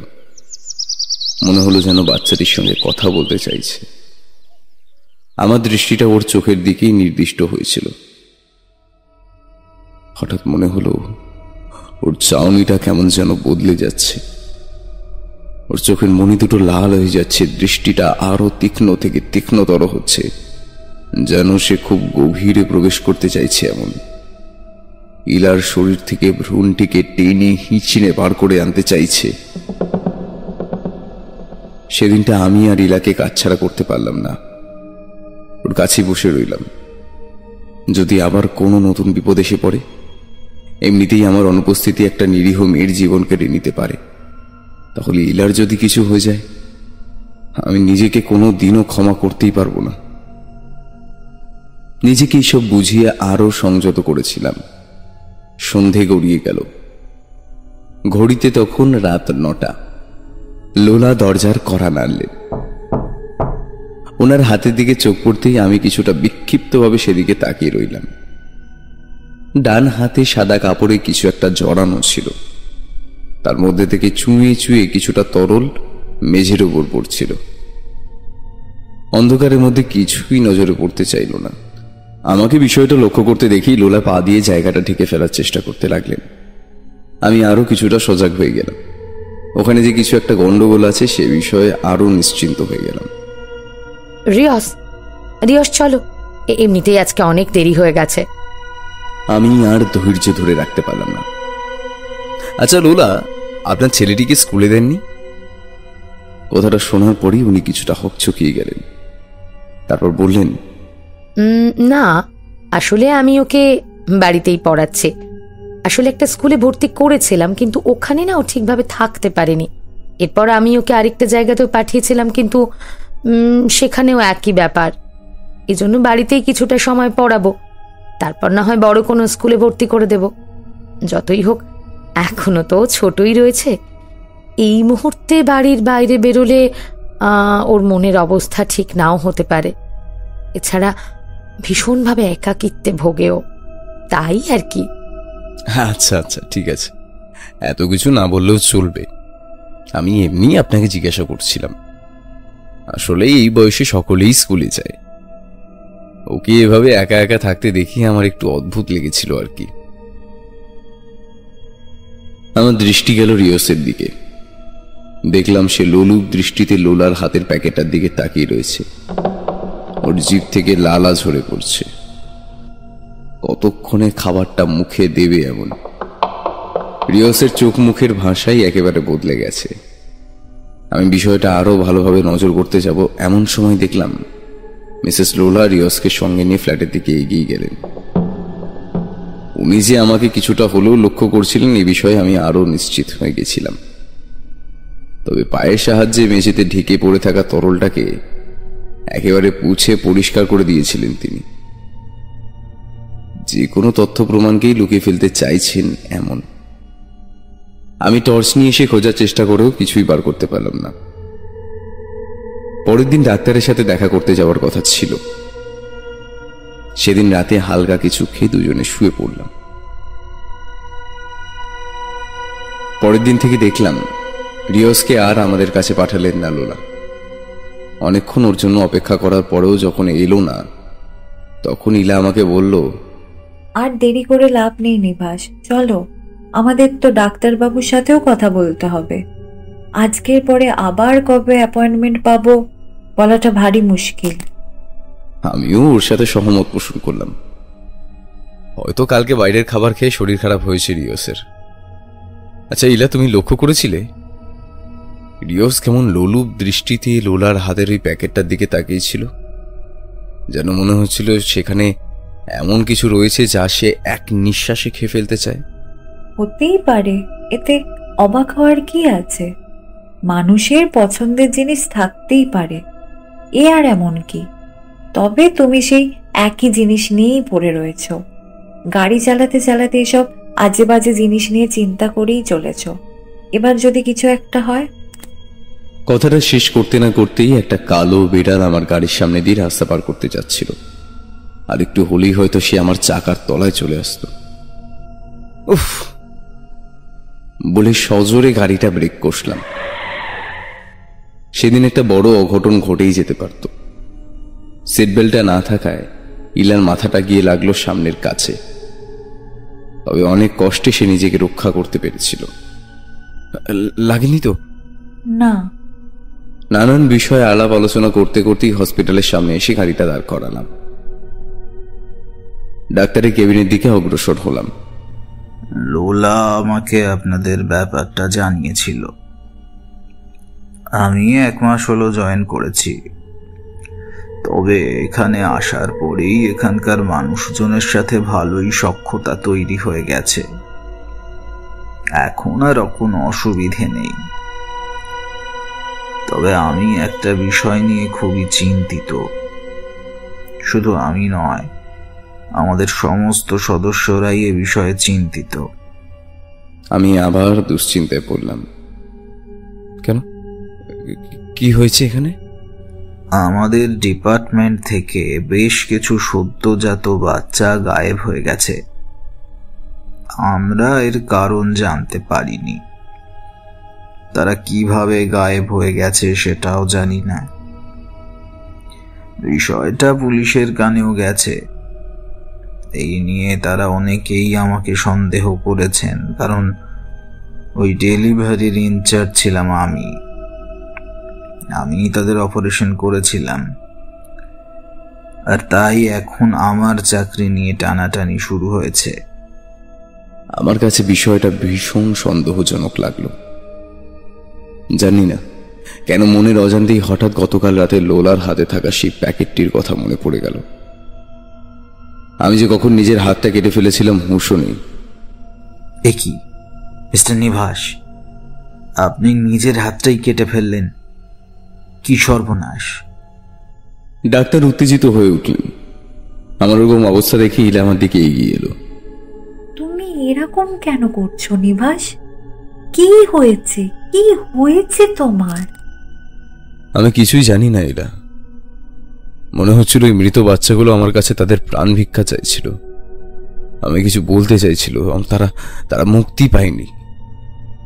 তাদেরকে কেউ কঠিন থেকে কঠিনতর শাস্তি দিয়েছে, নৃশংসভাবে তাদেরকে শেষ করে দিয়েছে। ইলা চমকে উঠল। কথাটা শেষ হতেই লোলা ঘরে ঢুকলেন। ও, আপনারা চলে এসেছেন? খুব ভালো। যাক, আসবার পথে আপনাদের কোনো অসুবিধা হয়নি তো? আমি বললাম না। ডাক্তারের সাথে খুব ঘনিষ্ঠভাবে কিছু কথা বলতে যাচ্ছিলেন লোলা। বিষয়টা দেখা মাত্রই আমি বাধা দিলাম। মিস্টার নিভাস, আপনার যদি কিছু প্রয়োজন হয় তাহলে আমাকে অবশ্যই জানাবেন। আমি 25 নম্বর ওয়ার্ডে আছি। এই জায়গাটা নতুন, কাজেই আপনি সবকিছু জানবেনও না। লোলার কাছ থেকে সাহায্য নেওয়ার ইচ্ছে বা প্রবৃত্তি আমার কোনোটাই ছিল না। ইলা দেখা শেষ করেই ডক্টর বিশ্বাস বাইরে বেরিয়ে এলেন। আপনার স্ত্রী এখন ভালো আছেন, তবে খাওয়া দাওয়ার দিকে একটু খেয়াল রাখতে হবে।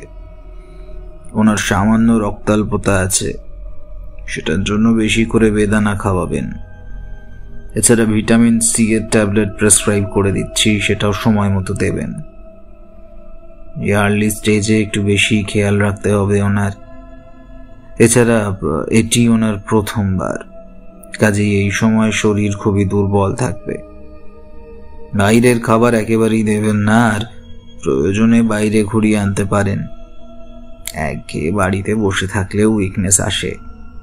হ্যাঁ, ঠিক আছে, আমি এগুলো খেয়াল রাখবো। ডাক্তারের কাছ থেকে সবকিছু জেনে নেওয়ার কাজ সমাপ্ত হয়ে যাওয়ার পর ইলাকে নিয়ে বাইরের দিকে অগ্রসর হতে যাচ্ছিলাম। এমন সময় নজরে পড়ল 25 নম্বর ওয়ার্ডের দিকে।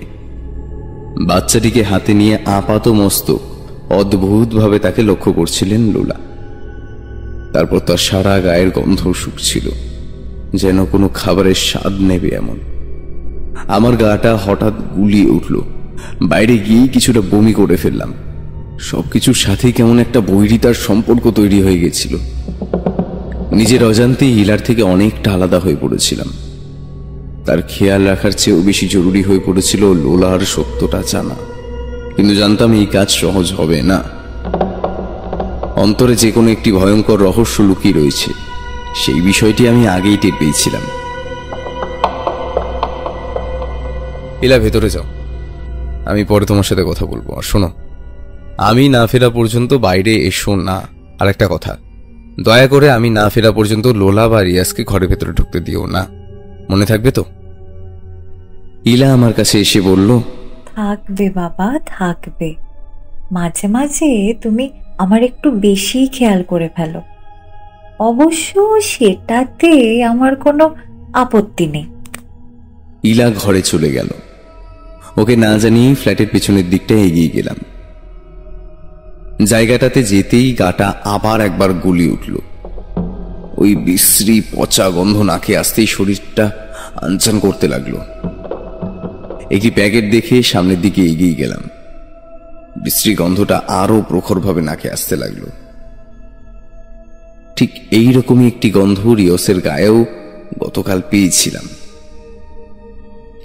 ওপর দিকে তাকিয়ে দেখলাম জায়গাটা একেবারে লোলার ফ্ল্যাটের ঠিক নিচের অংশে অবস্থান করছিল। ওই জায়গাটিতে গিয়েই এই প্যাকেটগুলো নিচের দিকে ফেলে দেওয়া হয়েছিল, কিন্তু কোন ফ্ল্যাটের থেকে সেটি ধরতে পারলাম না। আমি আরো তৎপর হয়ে উঠলাম। মনে হলো আমার সন্দেহ ধীরে ধীরে বাস্তব রূপ নিতেও শুরু করেছে। কাছে যেতেই গন্ধটা আরো প্রখর হয়ে উঠল। কেউ যে এত নোংরা কোনো খাদ্য গ্রহণ করতে পারে তা আমার ধারণার বাইরেই ছিল। প্যাকেটগুলো থেকে কোনো মরা পশুর গন্ধ ভেসে আসছিল। কোনো পশুকে পচিয়ে দেওয়া হয়েছে এমন। আমি বিষয়টা ভাবলেও এড়িয়ে গেলাম না। লোলার বিরুদ্ধে প্রমাণের প্রয়োজন ছিল। আমি প্যাকেটটির একটি অংশ খোলার চেষ্টা করলাম।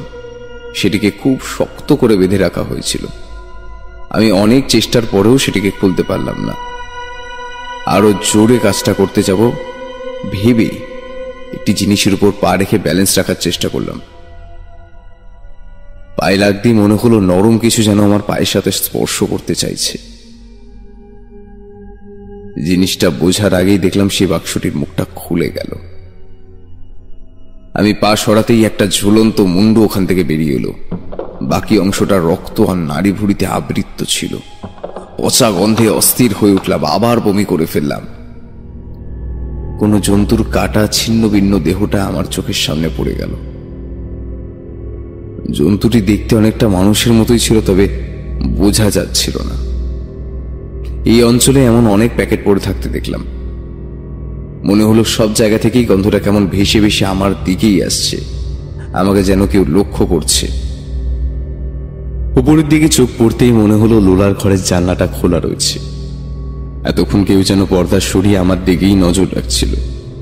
আমার দৃষ্টি যেতেই পর্দাটা কেউ যেন সরিয়ে ভেতরে চলে গেলেন, কিন্তু কোনো কিছুই স্পষ্ট করে উদ্ধার করতে পারলাম না। ভয়েতে আমার সারা শরীর ঠক ঠক করে কাঁপছিল। কিন্তু অগত্যা ওই পথ দিয়েই বাড়ি ফিরতে হতো। পথে যাওয়ার সময় লোলার ঘরটা নজরে পড়ল। ঘরে একপাশের জানলাটা খোলা ছিল। সেখান থেকে একটি বিশ্রী গন্ধ নাকে এসে বিঁধল। গন্ধটার সাথে ওই আবর্জনায় পড়ে থাকা দেহটির গন্ধের এক অদ্ভুত মিল ছিল। দুটির মধ্যে যে সমগোত্রীয় ভাবধারা লক্ষ্য করা গেছে তা বোঝার অপেক্ষা রইল না। আমি তাড়াতাড়ি পা চালিয়ে আমার ফ্ল্যাটের দিকে এগিয়ে গিয়ে কলিং বেলটা টিপলাম। অমনি একটা ঠান্ডা হাত আমার কাঁধটা স্পর্শ করল। আমি চমকে উঠে তাকালাম সেদিকে। এ কি লোলা, আপনি আপনি এখানে কিভাবে আসতে পারেন? কেন? সিঁড়ি দিয়ে, যেভাবে আপনি এলেন। না, কিভাবে সম্ভব? আপনি তো হাসপাতালে ছিলেন। তাহলে এত তাড়াতাড়ি এখানে এলেন কিভাবে?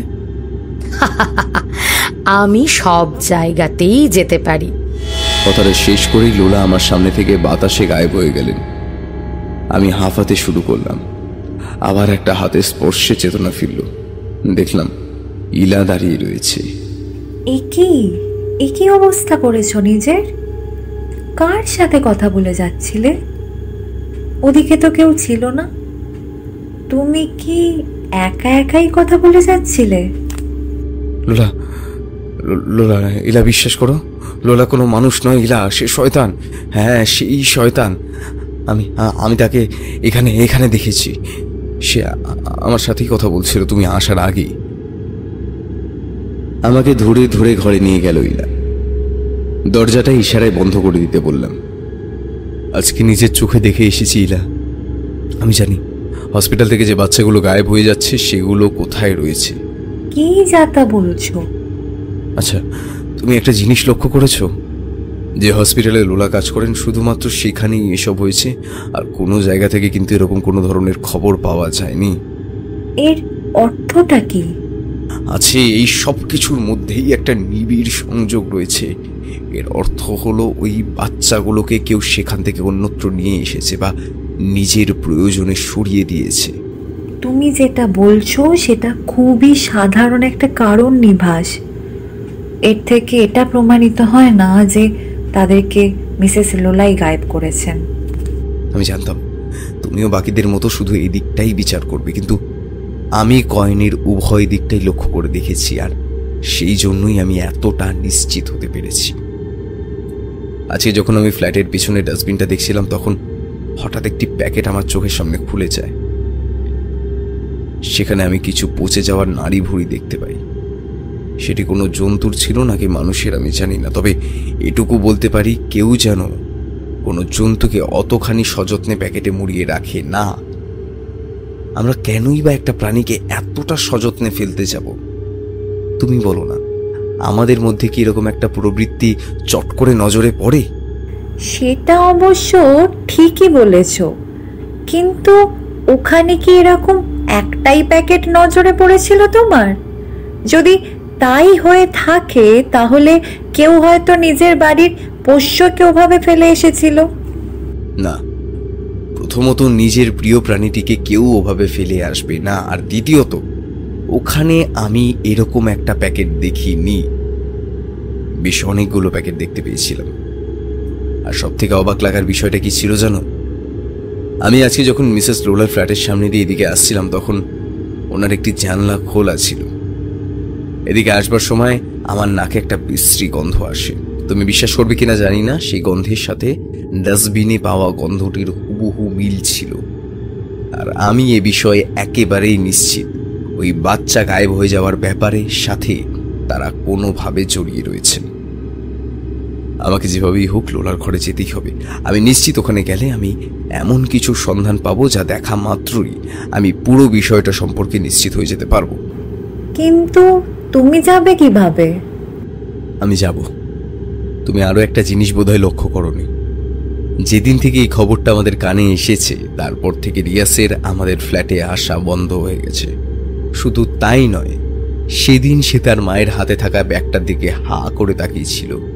কিছু না কিছু আছেই ইলা, আমাকে বিষয়টা জানতেই হবে। আমার কাছে সেটাই ছিল সবচেয়ে বড় সুযোগ। আমি আরো কিছুটা সময় ধৈর্য করে অপেক্ষা করতে লাগলাম। তারপর দেখলাম লোলা বেরিয়ে গেলেন। দরজাটা আটকাতে ভুলে গেলেন, মনে হলো খুব তাড়াহুড়ো করছিলেন। ইলাও রান্নাঘরের কাছে ব্যস্ত ছিল। ভাবলাম এই সুযোগটা হাতছাড়া করে দিলে আর হয়তো পাবো না। এগিয়ে যেতে লাগলাম। দরজাটা ফাঁক করতেই আবার একটা বিশ্রী গন্ধ নাকে এলো। আমি নিজেকে কোনো রকমের সামলে নিলাম। হাঁচির আওয়াজটাও যাতে বাইরে না যায় তার জন্য রুমালের সাহায্যে নাকটা চেপে ধরলাম। কিছুটা স্বাভাবিক হতেই ওই ঝাঁঝালো গন্ধটা কেমন সয়ে গেল।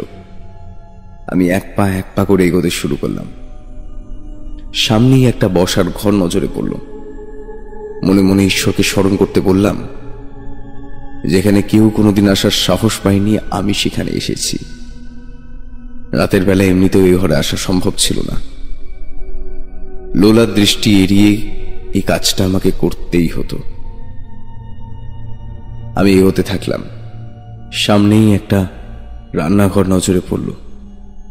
কোনো মানুষ যে এতটা অপরিষ্কারভাবে থাকতে পারে তা না দেখলে বিশ্বাস করা যেত না।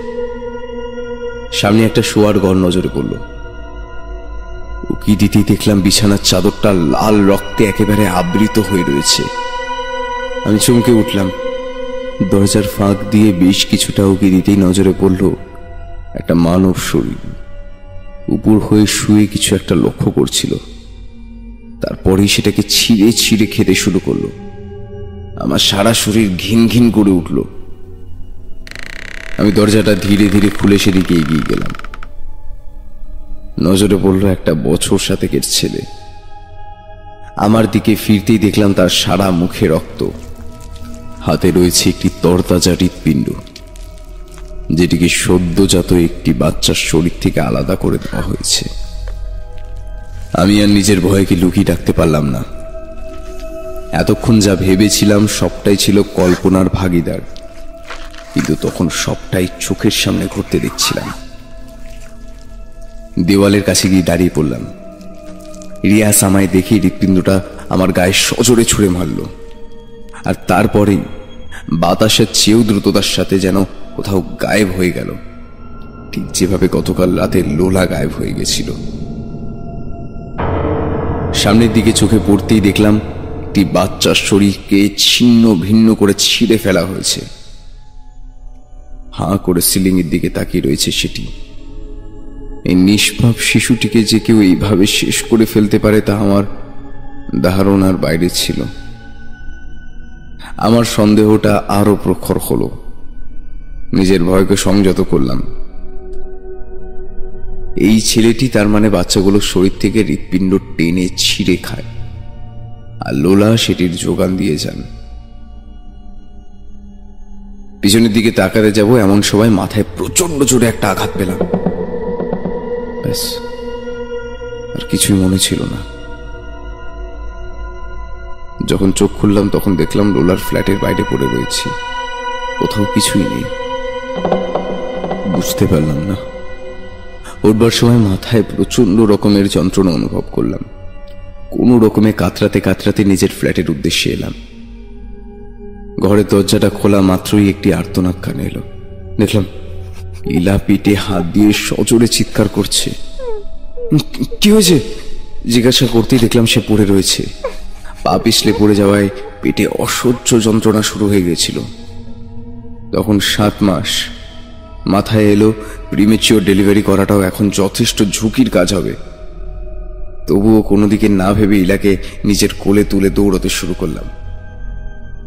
মাথায় চোট লাগার কারণে চোখের সামনেটা বেশ ঝাপসা হয়ে উঠল, তবু গতি থামালাম না।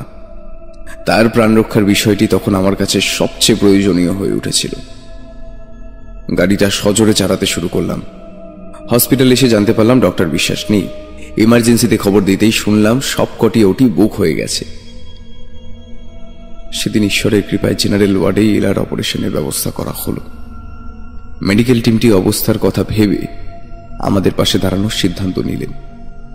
প্রায় 2 ঘন্টা অতিবাহিত হওয়ার পর শুনলাম ইলা ভালো আছে। প্রিমেচিওর ডেলিভারি হওয়ার কারণে একটি অপুষ্ট বাচ্চাকে জন্ম দিতে হয়েছে। আমি বাচ্চাটিকে কোথাও নিয়ে যেতে চাইলাম না, হসপিটালে রেখে দিতে চাই। এই অবস্থায় কাউকে বাড়িতে রেখে চিকিৎসা করানোটা ঠিক হবে না। আমার কথা তোয়াক্কা করলেন না কেউই। অগত্যা আর কোনো উপায় না দেখে ইলা ও সদ্যজাত শিশুটিকে বাড়িতে নিয়েই আসতে হলো। আমি সবসময় বাচ্চাটিকে চোখে চোখে রাখার চেষ্টা করতাম। এই দীর্ঘ সময়ের মধ্যে লোলাকে কোনোদিনও এদিকটায় চোখে পড়ল না। আমি ভাবলাম তারা হয়তো অন্যত্র কোথাও চলে গেছে। আমি পুলিশের খবর দিয়ে দিতে পারি, এই ভয় থেকেই হয়তো নিজেরা গা ঢাকা দিয়ে দিয়েছে। মনের অন্তরালে লুকিয়ে থাকা ভয়ের কথাটা ইলাকে বলে বিব্রত করার কোনো ইচ্ছাই ছিল না। তাই ভাবলাম অশান্তি বাড়িয়ে আর লাভ নেই। যখন সব সমস্যার সমাধান হয়ে গেছে তখন এই বিষয়ে আর কথা বাড়িয়ে লাভ নেই। নিজের মনকে আমি আশ্বস্ত করে নিলাম। ইলা একটি ফুটফুটে মেয়ের জন্ম দিয়েছিল।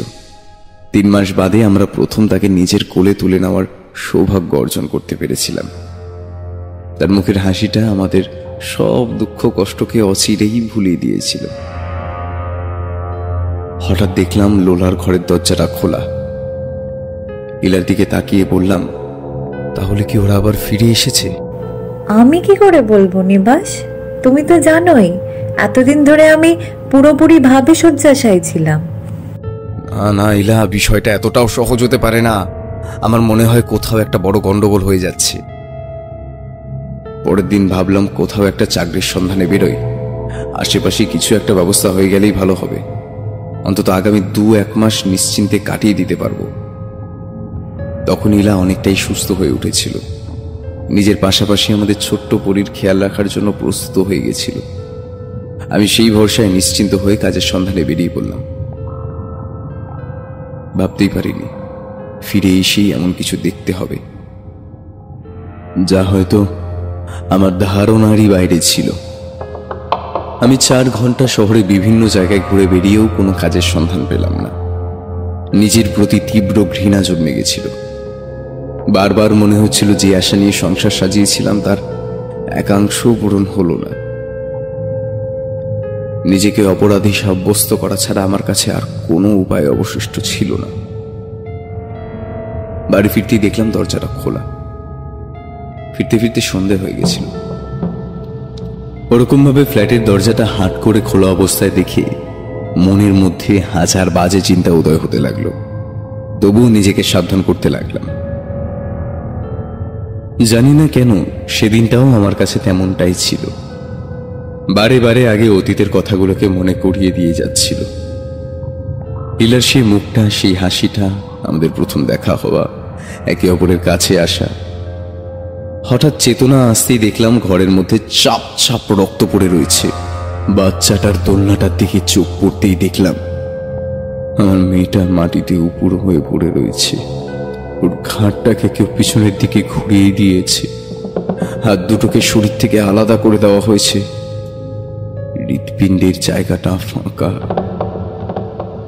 হাত পা আর চলতেই চাইছিল না। জানতাম অন্য ঘরে কি দেখতে পাবো।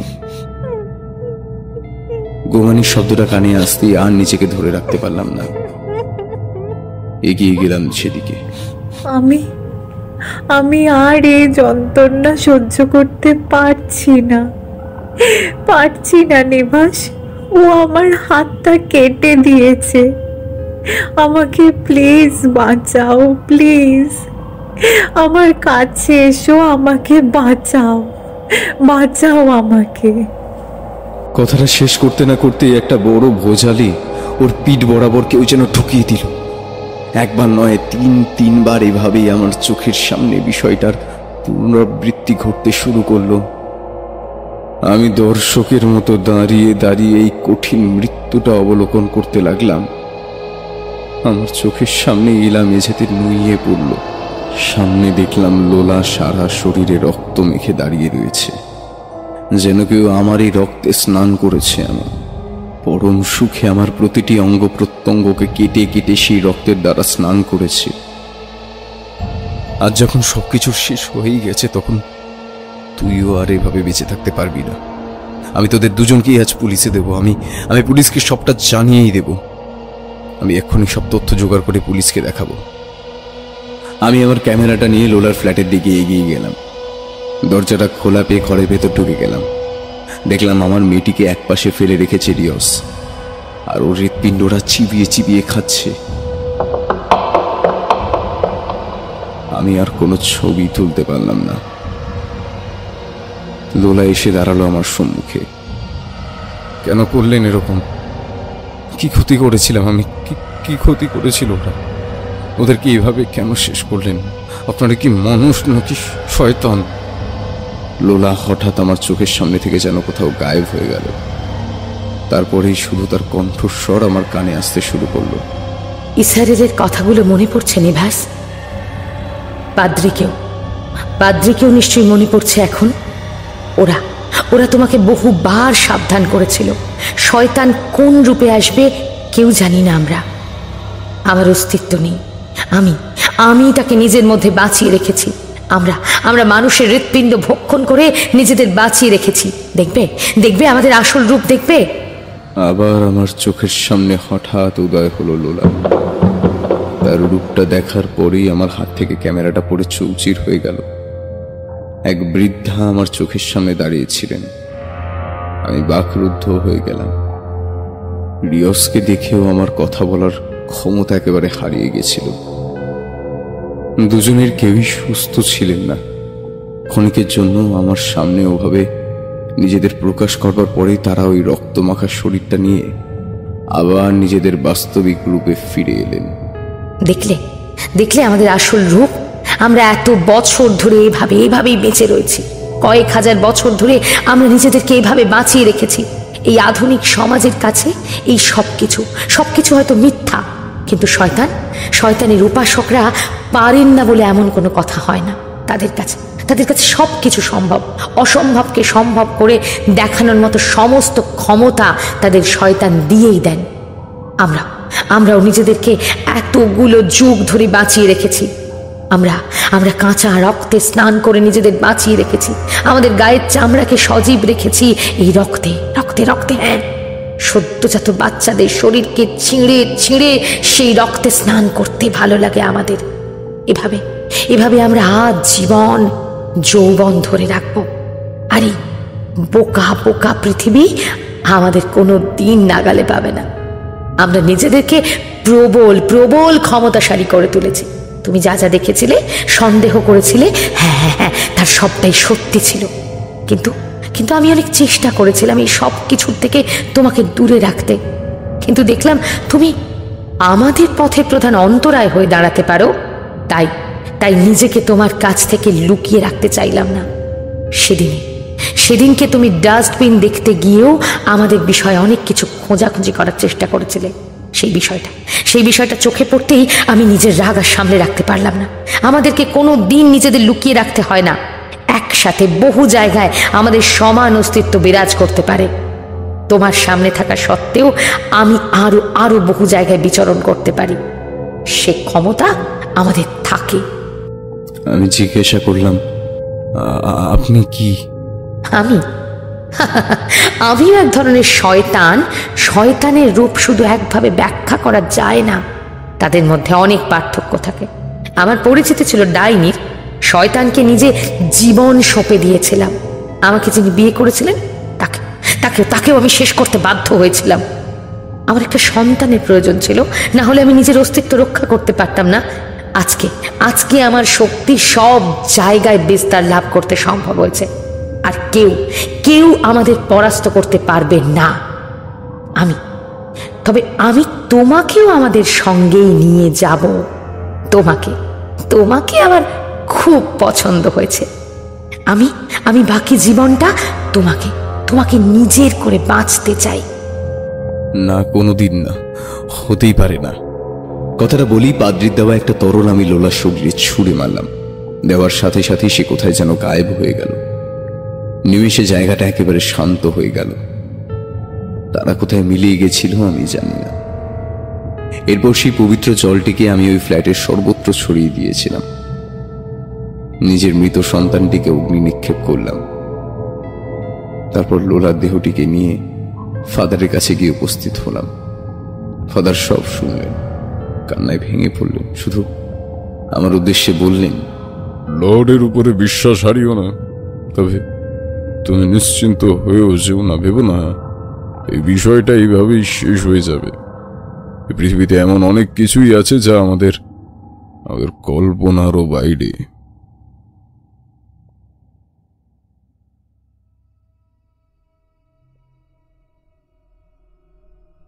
আমি সেদিনটা একেবারেই হেরে গেছিলাম।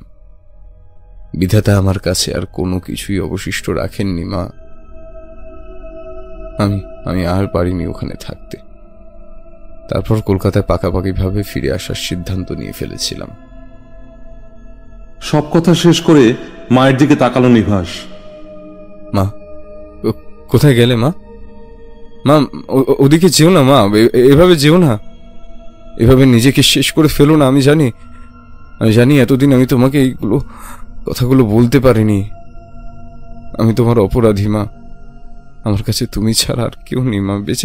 বেঁচে থাকার কোনো সম্বল নেই। আমাকে এভাবে শেষ করে দিও না মা। মায়ের পেছনে পেছনে এগোতে লাগলো নিভাস। ছাদের সিঁড়ি পেরিয়ে একেবারে ধারে এসে উপস্থিত হলেন তিনি। নিভাস আরো জোরে চিৎকার করতে লাগলো, মা যেও না মা, আমাকে এভাবে ফেলে যেও না। বেশ তুমি যখন আমার কথা শুনবেই না, তাহলে আমিও আজ তোমার সাথে নিজেকে শেষ করে ফেলবো। নিভাস এগিয়ে যেতে থাকলো। কখন সে তার মায়ের একেবারে কাছাকাছি পৌঁছে গেছিল তা ধারণাও করতে পারল না। মায়ের হাতটা শক্ত করে চেপে ধরল নিভাস। না, আমি তোমাকে আজ কিছুতেই ভাবে শেষ হয়ে যেতে দেব না। পিছন থেকে একটা চিৎকারের শব্দ ভেসে এলো। নিভাস, কি করছিস তুই?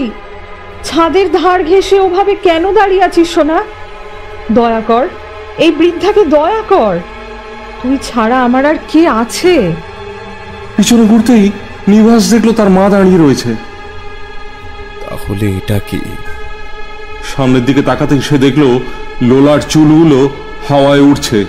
লোলা ওর মুখের কাছে এসে বলল, তুমি যাকে মা মনে করে নিজের সব কথাগুলো এতক্ষণ বলেছিলে, সে আদৌ আদৌ তোমার মাই ছিলেন না, ছিলাম আমি।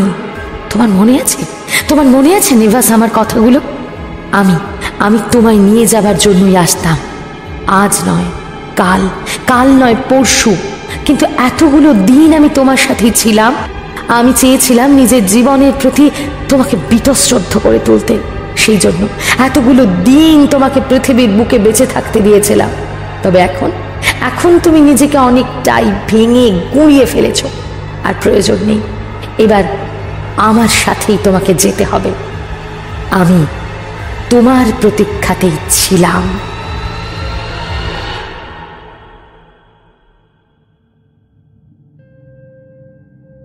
নিজের হাতটা ছাড়িয়ে নিতে চাইল নিভাস, কিন্তু সেদিন ওই বাঁধন ছিঁড়ে বেরোনো আর সম্ভব ছিল না। পেছনের দিকে ফিরে নিজের মায়ের মুখটা শেষবারের জন্য চেয়ে দেখল নিভাস। তারপরেই ছাদের কার্নিশ বেয়ে শরীরটা নিচের দিকে ধাবমান হতে লাগল। লিপিকা দেবী স্থবির হয়ে দাঁড়িয়ে রইলেন। তার চোখের সামনে তার ছেলেটি কিভাবে আত্মহত্যা করলো সেটি নিজের চোখে দেখলেও ব্যক্ত করতে পারলেন না। সারা জীবনের মতো কথা বলার ক্ষমতাটুকুকেও হারিয়ে ফেলেছিলেন। এই ঘটনার কিছুদিনের মধ্যেই লিপিকা দেবীও সন্দেহজনকভাবে মারা গেছিলেন। কেউ তার কোনো হদিশ পায়নি।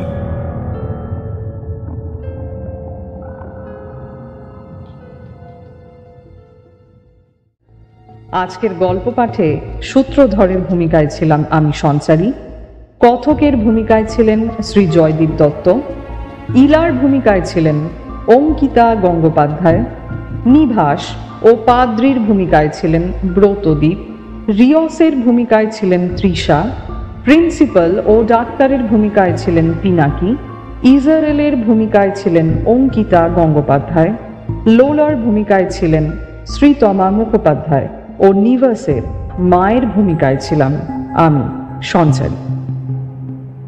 এরকম গল্প আরো শুনতে হলে আমাদের সঙ্গে থাকুন আর শুনতে থাকুন শাম্ভবী প্রোডাকশনস।